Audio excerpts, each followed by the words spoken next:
مخالفت یا غلط فہمی۔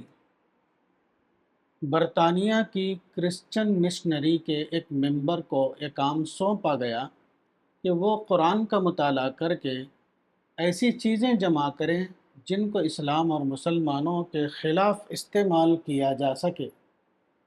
اس منصوبے کے مطابق انہوں نے قرآن کے انگریزی ترجمے کا مطالعہ شروع کر دیا۔ کچھ دنوں کے مطالعے کے بعد وہ قرآن سے اس قدر متاثر ہوئے کہ انہوں نے مسیحی مذہب چھوڑ کر اسلام قبول کر لیا۔ قبول اسلام کے بعد ان کا نام یہ رکھا گیا، داؤد بربانک۔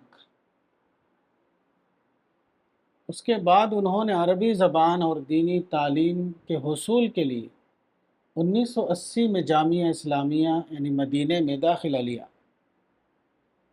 فراغت کے بعد انہوں نے 50 سے زیادہ عربی کتابوں کا انگریزی زبان میں ترجمہ کیا۔ قبول اسلام کے بعد انہوں نے پاکستان کی ایک مسلم خاتون سے شادی کر لی۔ وہ دونوں حج کے لیے گئے ہوئے تھے۔ 1 نومبر 2011 کو مکہ جاتے ہوئے ایک روڈ حادثے میں ان دونوں کا انتقال ہو گیا۔ بوقت وفات ان کی عمر 49 سال تھی۔ یہ ایک مثال ہے جس سے اندازہ ہوتا ہے کہ اکثر مخالفت کا سبب صرف ایک ہوتا ہے، اور وہ غلط فہمی یعنی مس انڈرسٹینڈنگ ہے۔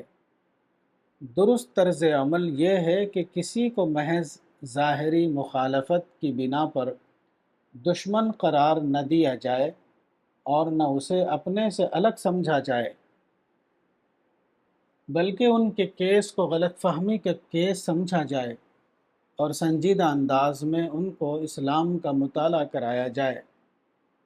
اس کے بعد وہی ہوگا جس کی خبر قرآن میں ان الفاظ میں دی گئی ہے، بھلائی اور برائی دونوں برابر نہیں، تم جواب میں وہ کہو جو اس سے بہتر ہو، پھر تم دیکھو گے کہ تم میں اور جس شخص میں دشمنی تھی وہ ایسا ہو گیا جیسے کوئی دوست قرابت والا۔ سورہ نمبر 41 آیت 34۔